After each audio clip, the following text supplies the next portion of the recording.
Hello everyone, welcome back to all. My name is Nitish Garg and स्वागत है आप सभी का मिड पॉइंट क्लासेस पर। सो गाइस, जो हमारी सीरीज चल रही थी हिस्ट्री 6 क्लास की एनसीईआरटी कंप्लीट समरी, सो उसका आज थर्ड चैप्टर होगा। इससे पहले हमने first and second chapter complete कर लिए हैं। अगर आपने उनकी वीडियो नहीं देखी है तो अभी जाकर देख सकते हैं आप, बिकॉज अगर आपने फर्स्ट 2 चैप्टर्स नहीं देखे हैं तो आप थर्ड चैप्टर नहीं समझ पाएंगे, क्योंकि जो कहानी चल रही है एग्जैक्टली एक दूसरे से कनेक्टेड होती है। तो कहानी जो चल रही है हम उसको आगे चलाएंगे, ठीक है। इससे पहले आप पहले वीडियो देखिए। अगर आपको ये कहानी पूरी समझनी है, पूरी एनसीईआरटी समझनी है 6 क्लास की, तो आपको पहले देखना पड़ेगा कि हमने किस तरह से ग्रो किया, ठीक है। तो सेकंड चैप्टर था जो हम गैदरर्स थे, हंटर्स थे, उसके आगे कहानी शुरू करेंगे। कहानी शुरू करने से पहले मैं आपको बता देता हूँ कि अगर आपको कोई प्रॉब्लम हो तो आप कमेंट बॉक्स में जाकर मुझसे पूछ सकते हैं। मैं जल्दी से जल्दी आंसर देने की कोशिश करूँगा। ओके, तो चलो हम जल्दी से अपना चैप्टर स्टार्ट करते हैं।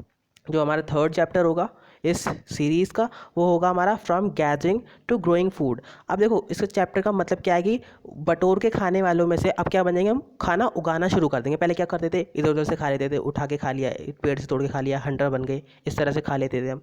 पर अब हम फूड उगाना शुरू कर देते। तो वेराइटी ऑफ फूड क्या थी जो हम उगा रहे थे, क्या थी? देखो, today most of our food such as fruits, vegetables, grains comes from plant, they are grown. तो जो हम आज भी उगाते हैं वो भी वहीं से ही है, just like and milk and meat comes from animals that are reared. और जो मिल्क एंड मीट मिलता है वो हमें एनिमल से मिलता है, ठीक है। अब क्या था एग्जैक्टली, उन्होंने उगाना शुरू किया। Different plant and animals require different condition to survive. अब देखो, हर किसी चीज़ को, जैसे कि आम होता है गर्मियों में, ठीक है, और कुछ चीज़ होती हैं सर्दियों में। ऐसी कुछ एनिमल जो होते हैं, ठीक है, मतलब जो थोड़े ज़्यादा अच्छे होते हैं एग्जैक्टली, और हम पानी वगैरह भी कह सकते हैं। तो जो हमारी फूड की वैरायटी थी वो हमारे उनको डिफरेंट कंडीशन चाहिए थी, डिफरेंट सीजन्स चाहिए थे सर्वाइव होने के लिए, ठीक है। जस्ट लाइक कि the beginning of farming and hurting. अब एक बार समझ लीजिए कि अगर जो हमारी फूड थी उसमें हम ये नहीं कह सकते थे कि हाँ वो एक तरह से हमें पूरे साल मिल जाएगी, या फिर उस पर भरोसा हम कर सकते थे। एग्जैक्टली हम रियलाइज़ नहीं कर सकते थे उस चीज़ पर। क्यों भरोसा नहीं कर सकते थे? कि वो आज है कल नहीं है। आम आज गर्मी में आपको मिल सकते हैं पर कल सर्दियों में आपको नहीं मिल सकते। ऐसे ही वाटरमेलन हो गया, और कुछ सर्दी के आइटम ले लो, सर्दियों में मिल सकते हैं, गर्मियों में नहीं मिल सकते। तो हम रिलाय नहीं कर पाते थे इस चीज़ को, ठीक है। तो हम ये नहीं कह सकते थे कि हाँ हम यही खा रहे थे एग्जैक्टली, हम पॉइंट आउट नहीं कर सकते उस चीज़ को कि हम यही खा रहे थे, ठीक है। अब क्या था, the beginning of farming and herding. अब फार्मिंग एंड हर्डिंग की जो शुरुआत हुई वो कैसे हुई? क्लाइमेट जो था वर्ल्ड का वो चेंज हुआ था, जैसे कि मैंने बताया था, आज से 12,000 साल पहले, 10,000 BC, ठीक है। हमने पिछले चैप्टर में बात की थी इस बात की। अगर आपने नहीं देखा, देखो मैंने कहा कि अगर आप पिछले चैप्टर की नई वीडियो देखते हैं तो आप कनेक्ट नहीं कर पाएंगे, ठीक है। तो जैसे क्लाइमेट चेंज हुआ तो इस humans probably observe several things. देखो, हमने जहाँ पर अब ये बात हो रही है वो 1-2 सालों की नहीं हो रही है, 1-2 महीनों की बात नहीं हो रही है, ये हज़ारों सालों की बात हो रही है, 100 सालों की बात हो रही है, ठीक है। तो ह्यूमन ने ऑब्जर्व किया कि the places where edible plants were found, how seeds broke off stalks fell on the ground and new plants sprouted from them. जैसे कि आप कुछ खा रहे हैं आप, ठीक है, जैसे आम की गुठली है, किसी भी चीज़ की गुठली है, आपने खाकर फेंक दी। अब वहाँ पर वो वो बीज पड़ा हुआ है, उस पर बारिश पड़ी, मतलब कैसे न कैसे वो ज़मीन के अंदर दब गया। देखो, हम चलते रहेंगे तो ज़मीन के अंदर दब ही जाएगा। दबा, बारिश पड़ी, वो दोबारा हो गया। तो ह्यूमन ने ऑब्जर्व करना स्टार्ट कर दिया। अब आप सोचेंगे कि यार ऐसे कैसे ऑब्जर्व करना स्टार्ट कर दिया? तो ये 100 सालों की, 1000 सालों की बातें कर रहा हूँ मैं। किसी न किसी ने तो ऑब्जर्व किया होगा, वही चीज़ आपकी फैल गई होगी, ठीक है। तो स्टार्टेड प्रोटेक्टिंग प्लांट। अब क्या हुआ, तो उनको पता चल गया कि यार ऐसे प्लांट्स उगता है, ठीक है। तो उन्होंने भी वो चीज़ स्टार्ट कर दी। धीरे धीरे ये कल्चर फैलता गया हमारा, ठीक है। तो उन्होंने प्लांट्स उगा रहे थे उनको प्रोटेक्ट करना स्टार्ट कर दिया, जैसे बर्ड से, बहुत सारी चीज़ों से, ठीक है। नेचुरल क्लाइमेटी से ये प्रोटेक्ट नहीं कर सकते थे, बस बर्ड वगैरह ज़रूर कर सकते थे, ठीक है। और फार्मर्स बन गए, ठीक है। अब also must have domesticated animal. जैसे कि मैंने बताया था पिछली स्टोरी में कि जब हम बहुत सारे जानवर नहीं खा पाते थे तो क्या कहते थे, बांध के ले जाते थे, ठीक है। जैसे कि हमने किसी को बांध लिया, हिरन को बांध लिया, भेड़ को बांध लिया, गाय को बांध लिया, ठीक है। अब उनको क्या करते थे कि हम खाने के लिए जाते थे, बांध लेते थे कि हम कल परसों खा लेंगे। बट हमने देखा कि वो एग्जैक्टली घास खा रही है, वो हमें नुकसान नहीं पहुंचाएगी। हमने उनको डोमेस्टिकेट किया जो हमारे लिए अच्छे थे। खासकर हमने पहचाना कैसे, वो मैं बताता हूँ, ठीक है। अब उनको हमने वो क्यों पाला कि वो जो हमें नुकसान नहीं पहुंचाएंगे। देखो, अगर हम सो रहे हैं तो हमें ही मार कर खा सकते हैं, ठीक है। तो हम उनको डोमेस्टिकेट करेंगे जो हमें नुकसान ना पहुंचाए। और अब जैसे गाय का एग्जाम्पल लेते हैं। हमने गाय को देखा कि उसका जो बछड़ा है वो दूध पी रहा है, ठीक है, वो एक मैमल है, ठीक है, हम भी एक मैमल है। तो हमने सोचा कि अगर वो पी सकता है तो हमारे लिए भी ये चीज़ काम आ सकती है। हमने वो चीज़ ऑब्जर्व की, ठीक है। जो जैसे जैसे हम ऑब्जर्व करते गए वैसे वैसे हम आगे बढ़ते गए। ठीक है। The first animal to be tamed was the wild ancestor of the dog. जो पहला जो हमने डोमेस्टिकेट किया था वो एक जंगली कुत्ता था। ठीक है, जंगली कुत्ता, wild ancestor of the dog, मतलब जो जंगली कुत्तों का एंसेस्टर था। देन शीप, गोट, कैटल, और उसके बाद भेड़ बकरी, ये सब चीज़ें हमने डोमेस्टिकेट करना स्टार्ट कर दिया। हमने देखा एग्जैक्टली पहले कि कौन हमें नुकसान नहीं पहुंचाएगा। ठीक है, सबसे बड़ा मेन रीज़न था उसका ये। देन दे बिकम हर्डर्स, और क्या, वो चरवाहे बन गए। ठीक है, हर्डर्स मतलब चरवाहे बन गए एग्जैक्टली। अब डोमेस्टिकेशन पीरियड स्टार्ट हुआ, process in which people grow plant and look after animal. देखो, अब हमने पेड़ उगाना शुरू कर दिया, एनिमल का ख्याल रखना शुरू कर दिया, तो ये हम डोमेस्टिकेशन वाले प्रोसेस में आ गए। Then they start standing out the wild variety of animals. ठीक है, domestication began about 12,000 years ago. जब हमारा क्लाइमेट चेंज हुआ था तभी हमारा डोमेस्टिकेशन स्टार्ट हो गया था एग्जैक्टली। हम उसकी स्टेज की, हम ऐसे बात नहीं कर रहे हैं कि हमने बिल्कुल एकदम परफेक्टली वो बन गया। हमने उस टाइम स्टार्ट किया था, हम बिल्कुल बिगनर्स थे उस टाइम पर 12,000 ईयर्स अगो। कहीं मिडल में जाकर हमने सीखा होगा कि हाँ किस तरह से काम करते हैं हम, कैसे काम करना चाहिए एग्जैक्टली। ठीक है, बहुत देर में फैली होगी ये चीज़ें भी। ठीक है, earliest people to be domesticated, कौन अर्लीस्ट जो प्लांट्स थे वो थे हमारे वीट एंड बार्ले, और अर्लीस्ट डोमेस्टिकेटेड एनिमल्स जो थे हमारे शीप एंड गोट थे, जो बहुत ज़्यादा डोमेस्टिकेट किए जाते थे। मैं ये नहीं कह रहा सबसे अर्ली तो हमारे wild ancestor of the dog था। ठीक है, और जो मतलब जो नॉर्मली हम करते थे तो वीट एंड बार्ले उगाते थे, गेहूँ बाजरा, और शीप और गोट को हम डोमेस्टिकेट किया करते थे। अब देखो, डोमेस्टिकेट करने का सबसे बड़ा मेन रीजन था, जो आपके राइट साइड में है वो वाइल्ड एनिमल के जो टीथ है, और जो आपके लेफ्ट साइड में है वो एक डोमेस्टिकेट एनिमल के टीथ है। तो हमें पता चल जाता था कि हाँ कौन सी किस चीज़ किससे मतलब हमें डोमेस्टिकेट करना है। ठीक है, कौन हमें खा सकता है, कौन हमें किसको हम खा सकते हैं, कौन हमारे लिए फ़ायदेमंद हो सकता है, तो उसके हिसाब से हम उसको डोमेस्टिकेट किया करते थे। ठीक है, तो ये मेन रीज़न था डोमेस्टिकेटेड करने, एनिमल को डोमेस्टिकेट करने का। अब उसके बाद एक नया चैप्टर स्टार्ट होता है। When people began growing plant it mean that they had to stay in the same place for a long time. अब देखो, जैसे आदि मानव को घूमने की आदत होती थी, घुमक्कड़ हुआ करता था, वो उसको घूमना फिरना बंद हो गया। क्यों घूमना फिरना बंद हो गया? अब मान लो वो कहीं मेहनत करेगा, वो उगाएगा, उसने देखा कि एक दिन में नहीं होगा, 2 दिन में नहीं होगा, कम से कम मंथ लग रहा है, कभी कभी ईयर्स भी लग रहे हैं उस चीज़ को उगने में, क्योंकि उस टाइम की जो फार्मिंग थी बहुत ज़्यादा पिछड़े पिछड़े समय की थी, क्योंकि हमने स्टार्ट किया था उस टाइम पर। आज हमारे पास बहुत सारे न्यूट्रिएंट्स है, पर उस टाइम नहीं हुआ करते थे एग्जैक्टली। तो उस टाइम बहुत टाइम भी लग जाया करता था मतलब एक तरह से ग्रो होने में किसी चीज़ों को। ठीक है, तो हमने समझा कि हमें अब एक जगह रहना पड़ेगा। जो आदि मानव था उसका घूमना फिरना बंद हो गया। तो look after the plant, watering, weeding and protecting, उसको प्रोटेक्ट करना, उसको वाटर देना, उसको संभालना एग्जैक्टली। ठीक है, और प्लांट को लगाना। देखो, प्लांट को लगा देने के बाद ऐसा नहीं है कि आपका काम खत्म हो गया, आपको उसको देखना भी पड़ेगा, देख रेख भी करनी पड़ेगी, तभी आप उसको, उसका जो फल है एग्जैक्टली जो भी आप उगा रहे हो वो तभी मिलेगा। ठीक है, तो जो पर्सन था वो उसको छोड़ नहीं सकता था। यहाँ से क्या स्टार्ट हुआ? सेडेंटरी लिविंग स्टार्ट हुई, मतलब एक जगह पर रुकना। जो मानव था उस टाइम का, उसने एक जगह रुकना स्टार्ट किया। ठीक है, आप यहाँ से समझ सकते हैं एग्जैक्टली इस चीज़ को कि जब हम फार्मिंग करेंगे तो हमें एक जगह रुकना पड़ेगा। उसके बाद क्या हुआ? अगर जब हम क्या करते थे कि 8-10 जने मिलकर उगाते थे, पर ज़रूरी तो नहीं था, मान लो आपने 5 क्विंटल या 4 क्विंटल गेहूँ उगा लिया है। ठीक है, ज़रूरी नहीं है कि आप एक दिन में खा लेंगे। ठीक है, आपको रखना भी पड़ेगा।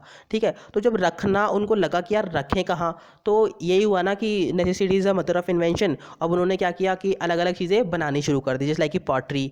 ठीक है, पॉटरी बनाने शुरू, पोट वोट बनाने शुरू कर दी, वीविंग, कपड़ों का कुछ बनाने कर दिया, और ज़मीन में गड्ढे करने शुरू कर दिए, वहाँ पर दबाना शुरू कर दिया। ठीक है, तो उससे समझ में आता था कि उनको लगा कि हाँ यार अब हम अपना खाना बचा सकते हैं और इस तरह से रख सकते हैं। तो उन्होंने नई नई चीज़ें, एक तरह से उनकी आर्ट एंड कल्चर भी एक तरह से यहाँ से स्टार्ट हो गया था। आर्ट एंड कल्चर वाला प्रोसेस जो था हमारा, वो भी स्टार्ट हो गया था। उसके बाद क्या हुआ? जो एनिमल्स थे, the reared ones act as storage, provide milk and meat exactly. देखो, जो रियर्ड वन होते हैं, गाय वगैरह, तो उनका तो मिल्क वगैरह होता है, मिल्क मीट वगैरह होता है, तो इस तरह से होता है, और वो मल्टीप्लाई नेचुरली, मतलब एक तरह से उन जो एनिमल्स का वो होता है प्रोसेस होता है, वो तो मल्टीप्लाई नेचुरली होता रहता है एग्जैक्टली। तो इवोल्यूशन क्या कहता है हमारा? पहले हम फूड गैदरर्स थे, उठा उठा खाते थे, फिर हम हंटर बने, जो हमने पिछले चैप्टर्स की बात बता रहा हूँ मैं। हंटर्स बने, मार कर खाने लग गए, फिर हमने एनिमल को डोमेस्टिकेट स्टार्ट किया। देखो, सडनली प्रोसेस हुए हमारे, हम भी नहीं जानते थे कि हम क्या करने वाले हैं, बट एग्जैक्टली हमारे साथ वो जो चीज़ें होती रही, हमने उनको ऑब्जर्व कर लिया, दैट्स इट। ठीक है, उसके बाद हमने डोमेस्टिकेटिंग एनिमल के बाद एग्रीकल्चर स्टार्ट किया। सेडेंटरी लिविंग हमारी, जब एग्रीकल्चर स्टार्ट हुई, सेडेंटरी लिविंग अपने आप स्टार्ट हो गई। अब हमने एग्रीकल्चर स्टार्ट किया तो हम जितना खाना बना रहे थे उसको स्टोर करना था, तो आर्ट भी आ गई हमारी, समझ में आया? मतलब हमने देखो कितना सब ग्रो कर लिया था यहाँ से। ठीक है, उसके बाद हम बात करते हैं फर्स्ट फार्मर्स एंड हर्डर्स की। अब जो हमारे फर्स्ट फार्मर्स और हर्डर्स थे वो क्या करते थे? बहुत ज़्यादा एक्साइटिंग चीज़ पाई गई है वहाँ से। क्या पाई गई है कि वहाँ पर बर्नड ग्रेन्स मिले। अब वो एक्सीडेंटली थी या पर्पसली थी, ये हमें पता नहीं है एग्जैक्टली। ठीक है, बट वहाँ से एक बर्नड ग्रेन, मतलब जो जो ग्रेन्स थे उनको जला दिया गया था एग्जैक्टली, और बहुत सारे एनिमल के डिफरेंट डिफरेंट बोन्स पाई गई हैं। ठीक है, अब देखो यहाँ पर कुछ चीज़ें दे रखी हैं कि कहाँ कहाँ पर आपका कौन कौन सी चीज़ें उगाई गई थी, जैसे कि वीट, बार्ले, शीप, गोट, कैटल। मतलब जैसे वीट बार्ले उगाया गया था, शीप गोट गोट कैटल को रेयर्ड किया गया था। तो पहले साइट जो थी मेहरगढ़ थी। अब मेहरगढ़ में जो हमारा आपका सेटल्ड लाइफ स्टार्ट हुई थी वो आज से 8,000 साल पहले हुई थी, मतलब 6000 BC। ठीक है, आप इस चीज़ को याद रखेंगे कि डोमेस्टिकेशन कब स्टार्ट हुआ था, 12,000 ईयर्स अगो। मेहरगढ़ में सेटल्ड लाइफ स्टार्ट कब हुई थी, 8,000 साल पहले, मतलब 6000 BC। समझिए, मेहरगढ़ इस टाइम प्रेजेंट डे पाकिस्तान में है। और राइस फ्रेगमेंट्री एनिमल बोन्स जो हमारी कोलदीवाड़ा में हुई थी, राइस कैटल मेहरगढ़ में हुई थी। और गुफरा, बुरजोहम, चिरान, हल्लूर, पय्यमपल्ली। ठीक है, ये कुछ मेन इंपॉर्टेंट साइट्स थी जहाँ पर हमने डोमेस्टिकेशन एग्जैक्टली सेटल लाइफ हमारी स्टार्ट हो रही थी। उनमें से 2 या 3 जो है हम कह सकते हैं, एक तो दाऊदली हेडिंग कह सकते हैं, मेहरगढ़ कह सकते हैं और चिरान कह सकते हैं। ठीक है, उसके बारे में हम भी पढ़ेंगे। ठीक है, अब सेटल लाइफ की तरफ चलते हैं। आर्कियोलॉजिस्ट ने कुछ चीज़ें फाउंड की, किसकी, हर्ट्स की एंड हाउसेस की। तो हम एक सेटल लाइफ स्टार्ट कर चुके थे उस टाइम पर। ठीक है, इन बुरजोहम, कहाँ पर, बुरजोहम में पिट हाउसेस फाउंड हुए। Archaeologists have also found cooking hearth, मतलब कुकिंग हर्ट मतलब होता है भट्टी। अब बाहर भी थे वो अंदर भी थे। क्यों थे अंदर बाहर, वो इसलिए थे कि मौसम के हिसाब से हम चला करते थे। अगर मौसम अच्छा है तो बाहर बना लिया, मौसम नहीं अच्छा है तो घर में बना लिया। ठीक है, उसके हिसाब से दोनों हमारा कल्चर चल रहा था। और ये मैं समझिएगा कोई एक ही फैमिली रह रही थी, बहुत सारी फैमिली रहा करती थी। ठीक है, तो उनकी कल्चर स्टार्ट भी हो रहा था साथ साथ। हमारा में बताया आर्ट एंड कल्चर भी स्टार्ट होता चला जा रहा था साथ साथ। Some tools have been found which are different from palaeolithic tools, that's why they are called neolithic. अब हमने कुछ टूल्स फाउंड किए। मैंने बताया था कि पैलेलिथिक और मिजोलिथिक और न्यूलिथिक में क्या क्या अंतर होता है। पैलेलिथिक टूल्स जो थे, हमने पत्थर उठाया और उसको वैसे ही बांध लिया, वो पैलेलिथिक हो गया। मिजोलिथिक में हमने थोड़ा बहुत तराशा। ठीक है, न्यूलिथिक में हमने क्या, बिल्कुल पॉलिश टूल्स, हमने जैसे मैंने लास्ट वीडियो में बताए थे, पॉलिश टूल्स हम यूज़ करा करते थे। तो पैलेलिथिक से बहुत ज़्यादा डिफरेंट थे, इसलिए हमने उनको न्यूलिथिक बोला। ठीक है, उसे इसलिए हमने उनको नया नाम दिया। ठीक है, जैसे पॉलिश टूल से फाइन कटिंग एज, बहुत ज़्यादा एज के साथ वो कटिंग एज थे, इसलिए हमने उनको न्यूलिथिक बोला। Mortars and pestles are use for grinding grain even use today. ठीक है, अब मोटर्स एंड पेस्टल्स मिली है। पैलेलिथिक टूल्स ऑल्सो कंटेन, और पैलेलिथिक टूल्स भी उस टाइम कंटिन्यूस थे, सब मेड ऑफ बोन, जो बोन से बन रहे थे।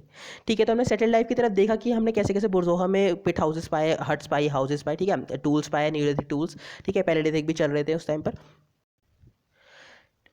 अब उसके बाद हमने क्या किया कि many kinds of earthen pots have been found. ठीक है, अब हमें बहुत सारे अर्थन पोट्स मिले, कुछ डेकोरेटेड थे। ठीक है, जिसको जो किसके काम आते थे, राइस, व्हीट और लेंटिल्स को स्टोर करने के काम आते थे। जैसे कि अगर हम खाली है, देखो इंसान, जैसे मान लो कि 20 से 30 इंसान, 20 से 30 पर्सन ही फार्मिंग करेंगे, और जो बचे हुए पर्सन है 50-60 में से, वो क्या करेंगे, वो खाली बैठेंगे। और खाली बैठेंगे तो कुछ ना कुछ तो उनको मिलेगा ही करने के लिए। तो वो क्या क्या करते थे, एग्जैक्टली डेकोरेट करना स्टार्ट कर देते, हट्स को, पोर्ट्स को। ठीक है, तो वो वही चीज़ हमें मिली है। इसके अलावा दे बिगेन वीविंग क्लोथ, और उसके उन्होंने कपड़े बुनना स्टार्ट कर दिया, जैसे कपड़े बनाना स्टार्ट कर दिया। अब उनको पता चला कि यार झाड़ फूस से काम नहीं चलेगा, या पत्ती वत्ती से काम नहीं चलेगा, हमें कपड़े बनाने पड़ेंगे। यूजिंग काइंड्स ऑफ मटेरियल जैसे लाइक कि कॉटन और less idea inferred from present. अब देखो हमने कॉटन यूज़ करना स्टार्ट कर दिया, पर जो अब आज यूज़ करते हैं उससे तो बहुत ज़्यादा कम हमारा आइडिया था। कुछ कस्टम्स फॉलो करने शुरू कर दिए उन्होंने। देखो, मान लो हमारी 8-10 फैमिली एक साथ रह रही है। ठीक है, 8-10 फैमिली रह रही है, तो वो जो एक कस्टम्स फॉलो करेंगे, जैसे लाइक कि सुबह खाना खाना है, इस टाइम खाना खाना है। ठीक है, ये सब करना है, चीज़ें अलग अलग, भगवान अलग अलग चीज़ें। तो एक रिलीजियस वाला कल्चर भी स्टार्ट होते चला जा रहा है। अब समझ रहे हैं ना इस कहानी को, कहाँ पर मैं इसको ले जा रहा हूँ। ठीक है, आप बहुत अच्छे से समझ सकते हैं इस चीज़ को कि तो एक तरह से वो ट्राइब बन गए, उनका अलग घर होगा, अलग एक तरह से जैसे कहते हैं ना कुंभा बन जाना, मतलब एक तरह से छोटे छोटे गाँव बन जाना, ट्राइब्स बन जाना। ठीक है, तो उसमें अपने उनके अलग भगवान होंगे जिनको वो पूजेंगे। ठीक है, आगे चलते हैं। ट्राइब्स क्या होती हैं, ट्राइब्स जानते हैं। ठीक है, जब एक जगह पर 2 से 3 जनरेशन वो उन बिता लेते थे, ठीक है, छोटे छोटे विलेजेस में, उनको ट्राइब्स बोलते करते थे। Mostly families are related to one another and groups of such families form a tribe.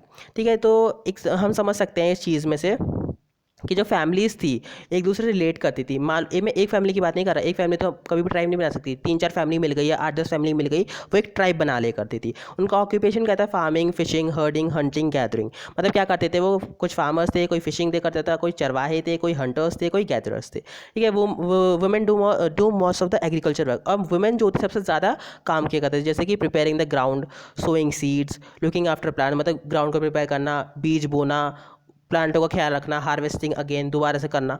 ठीक है, तो वुमेन जो था बहुत ज़्यादा इंपॉर्टेंट रोल था हमारा वुमेन का एग्रीकल्चर करने में। ट्राइब्स की बात कर रहा हूँ मैं।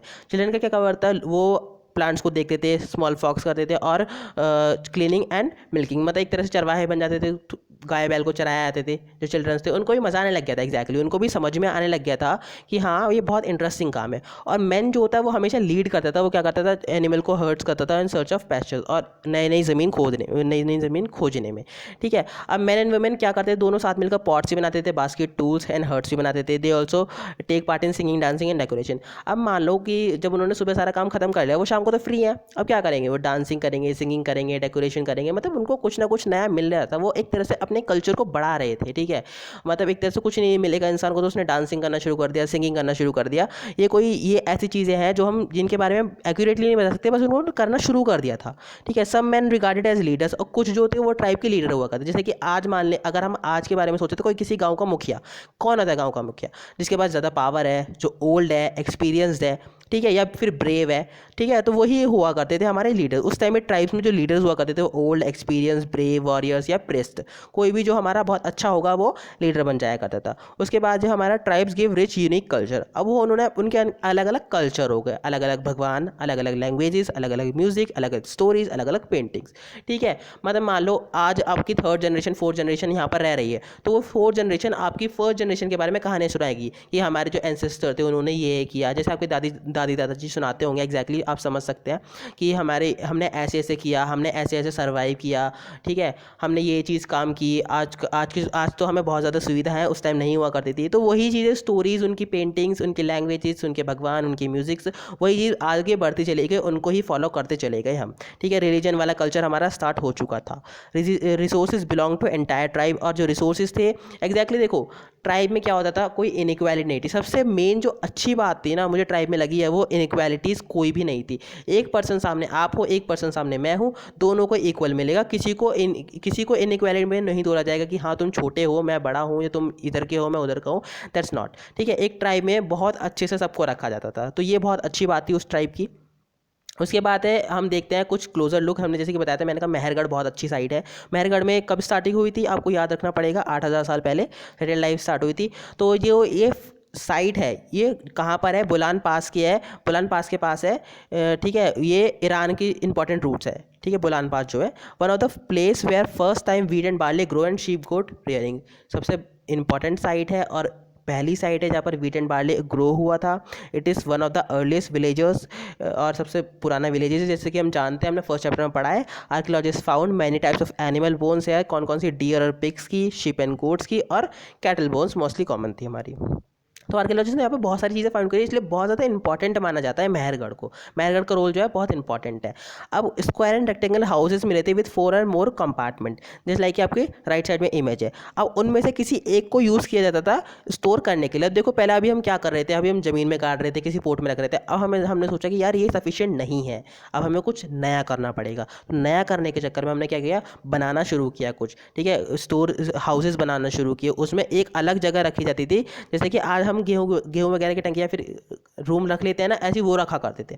People believe that there is some form of life after death, और उन जो वहाँ के लोग थे वो समझते थे कि एक ज़िंदगी होती है डेथ के बाद भी, मतलब मरने के बाद भी एक ज़िंदगी होती है। तो वो क्या करते थे, एक आदमी को एक भेड़ के साथ और कुछ खाने पानी के साथ उसको दबाया करते थे, ताकि वो अपनी नेक्स्ट लाइफ में अच्छे से जी सके, और कामना करते थे कि वो अपनी नेक्स्ट लाइफ बहुत अच्छे से जी सके। तो जो लेफ्ट साइड में इमेज है वो इसी चीज़ की है कि एक इंसान के साथ भेड़ बकरी को दबा रखा है और कुछ खाना पानी, ठीक है, उनके खाने पीने के लिए।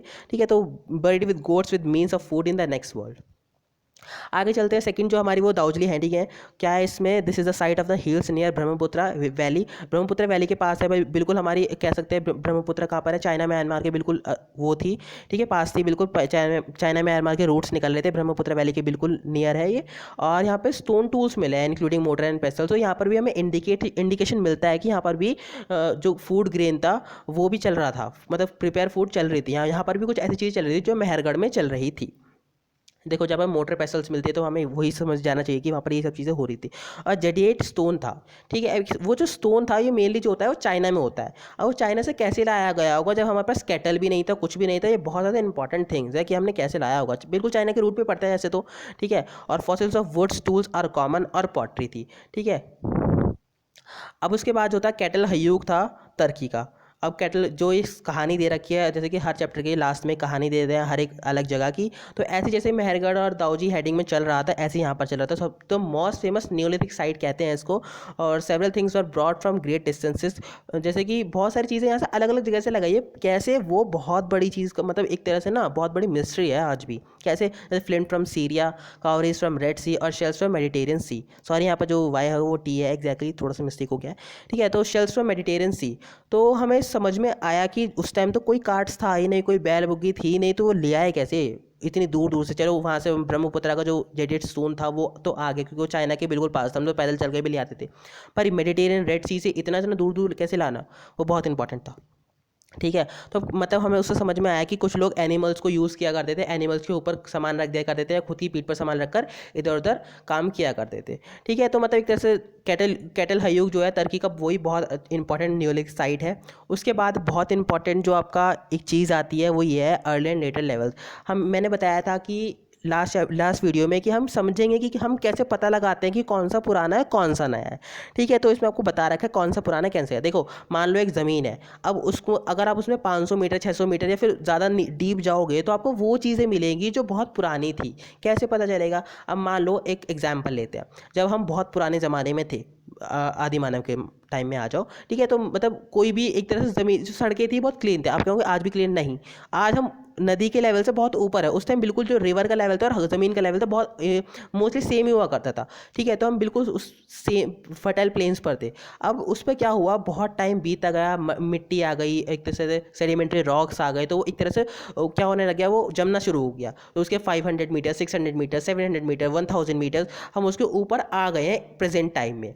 ठीक है, अगर हम प्रेजेंट टाइम में अब उसको खोदते हैं तो जो सबसे ऊपर मिलेगा, मतलब जैसे खोदते हमें कुछ मिल गया तो वो बहुत ज़्यादा अभी प्रेजेंट टाइम का ही है, और बिल्कुल सबसे जो नीचे चीज़ मिलेगी वो सबसे पुराने ज़माने की। इस तरह से हम खोजा करते थे, हमने कोई ऐसा टाइम जोन नहीं बनाया है कि हाँ ये इस टाइम का होगा, इस टाइम का होगा। हमने अपने पास ये चीज़ें नहीं बनाई है, हमने आर्कियोलॉजिस्ट ने फाउंड की हैं चीज़ें उनके ज़मीन को खोदने के हिसाब से ही। जैसे कि हड़प्पन सिविलाइजेशन में बताई थी कैसे कैसे मिली थी हमें, हम रेलवे की पटरी बना रहे थे एग्जैक्टली, और सडनली हमें हड़प्पन सिविलाइजेशन मिल गई जो सबसे हमारी ओल्डेस्ट सिविलाइजेशन थी।